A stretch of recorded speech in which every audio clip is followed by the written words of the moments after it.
Hello guys, welcome back to literary classes, introduction of poetry, meter and rhythm. Okay, poetry, meter and rhythm. Today, without much wasting your time, I will start this video. Okay, poetry, meter and rhythm. Poetry क्या होता है? काव्य. Metre क्या होता है? छंद. और rhythm क्या होती है? लय. ओके, तो आज हम बात करते हैं काव्य, छंद और लय की. Okay, then we start this video. There is some differences between prose and poetry. यहाँ पे कुछ अंतर देखने के लिए मिलते हैं हमें. इसमें किसमें अंतर देखने के लिए मिलते हैं? प्रोज और पोएट्री में. प्रोज क्या होता है? गद्य.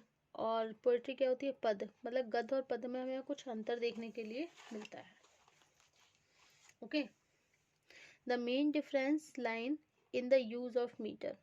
अच्छा, जो मुख्य अंतर होता है द यूज ऑफ मीटर, वो हमें किन लाइनों में देखने के लिए मिलता है? मीटर में.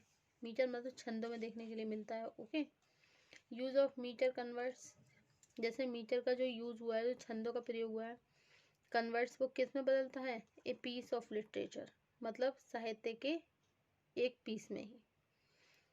Okay, the main difference line in the use of the metre. जो मुख्य अंतर मिलता है मीटर को यूज करने में. ओके, मतलब डिफरेंसेस, जो भी अंतर मिलता है लाइनों में. मीटर का जैसे प्रयोग किया गया है, छंदों का प्रयोग किया गया है. यूज ऑफ द मीटर, छंदों का जो प्रयोग है कन्वर्ट्स वो बदल देता है किसे? लिटरेचर के पीस को. किस में बदल देता है? इनटू पोएट्री, काव्य में बदल देता है.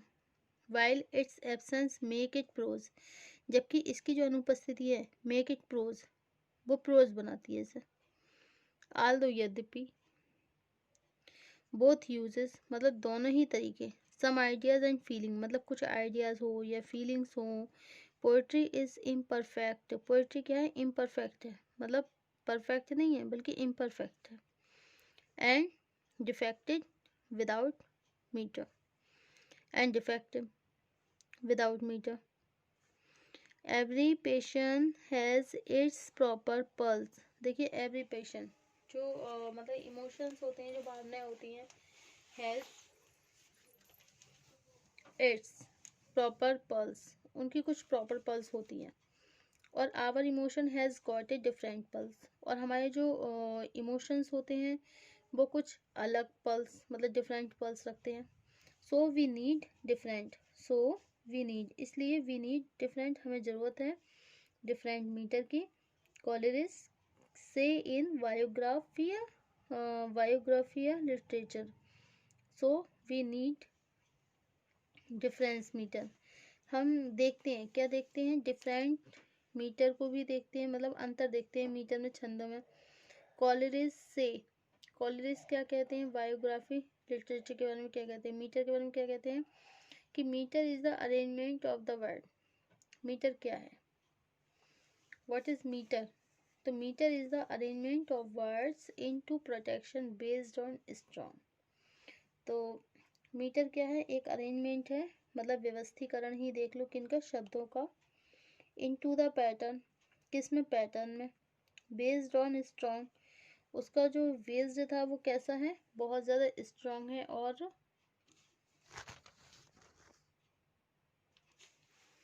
Okay, weak beats in the line of the poetry, कुछ वीक वीट्स भी मिलती है देखने के लिए. किसमें? लाइन ऑफ द पोएट्री, जो पोएट्री की लाइन्स है उसमें.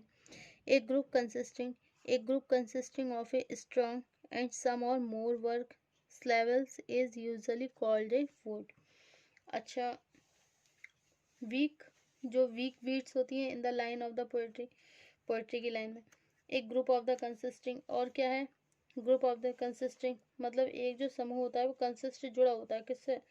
Of a strong and some or more weak लेवल्स is usually called a foot. Okay, अब क्या है? रिद्म. रिद्म क्या होती है? लय मतलब ताल. क्या होती है रिद्म? लय अर्थात ताल. A regular repeated pattern of the sound और मूवमेंट. तो रिद्म क्या होती है?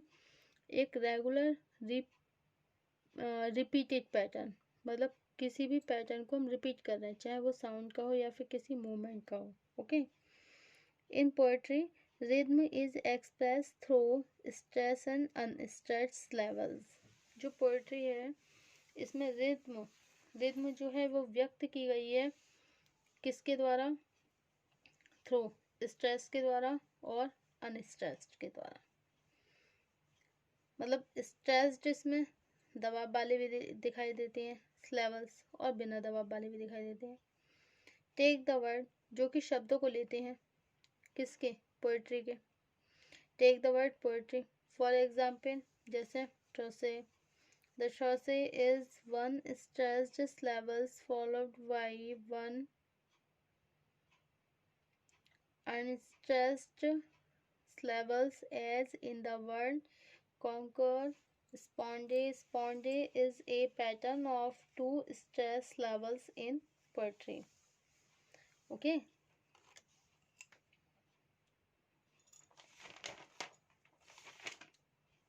रोमांटिसिज्म ये जो है पोएट्री मीटर एंड रिद्म क्या है ये? There is some difference between prose and poetry. The main difference lies in the use of meter. Use of meter convert a piece of literature into poetry, while its absence make it prose. Although both uses same ideas and feelings. Poetry is imperfect. Poetry क्या है? imperfect है and defective, और defective भी है without meter क्योंकि बिना छंदों की है. Okay. Every passion has its proper pulse. अच्छा, एवरी पैशन जो भी पैशंस होते हैं प्रॉपर पल्स होती हैं उनकी, और आवर इमोशन लेकिन जो हमारे इमोशंस होते हैं हैज़ गॉट डिफरेंट, लेकिन उनकी डिफरेंट पल्स होती हैं. मतलब जो पोएट्री है वो तो इम्परफेक्ट है. ओके. पोएट्री तो इम्परफेक्ट है लेकिन डिफेक्टिव भी है विदाउट मीटर, लेकिन बिना मीटर के क्या ये डिफेक्टिव है. Okay. Every passion has its proper pulse. अच्छा, ये जितने भी पैशंस हैं वो प्रॉपर पल्स तो रखते हैं, और our emotion has got different pulse, जबकि हमारे जो इमोशन है वो डिफरेंट पल्स रखते हैं.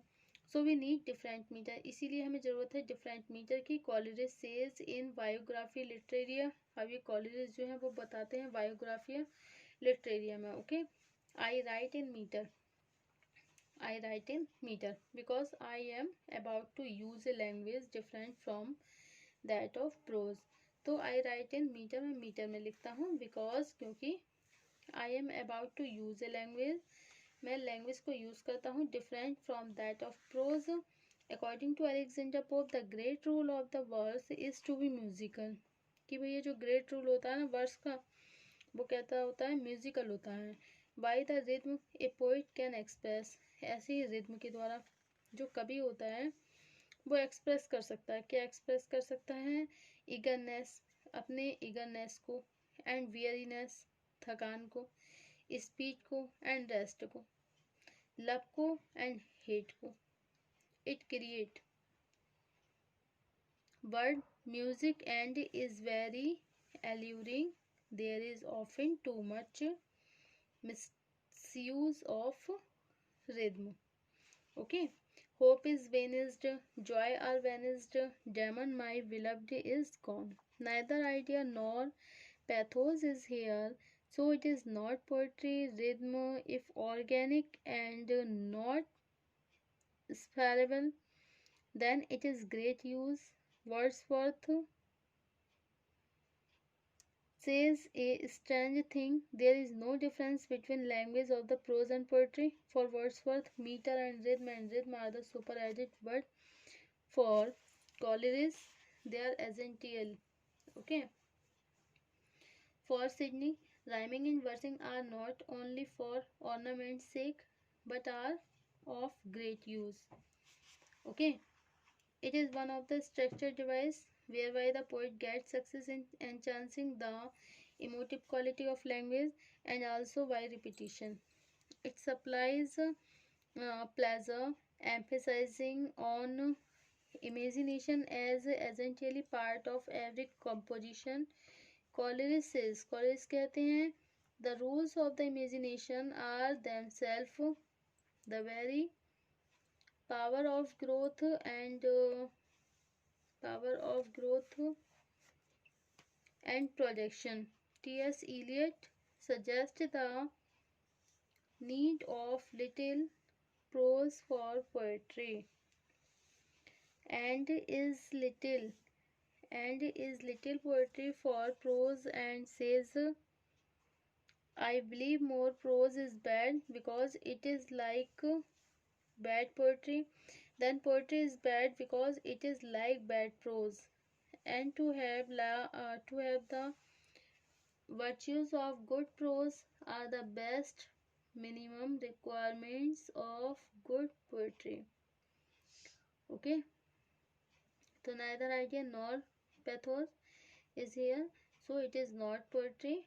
Rhythm, if organic and not separable, there it is of great use. Wordsworth says a strange thing. There is no difference between the language of the prose and poetry. For Wordsworth, meter, rhythm, and rhymes are super added, but for Coleridge they are essential. Okay. For Sydney, rhyming and versing are the only for ornaments' sake, but are of great use. Okay. It is one of the structured device whereby the poet gets success in the enhancing the emotive quality of language, also repetition. Okay, T.S. Eliot suggests the need of little prose for poetry and the little poetry for prose, and says, I believe more prose is bad because it is like bad poetry than poetry is bad because it is like bad prose, and to have the virtue of good prose are the first minimum requirements of good poetry. Okay, thank you for watching this YouTube channel.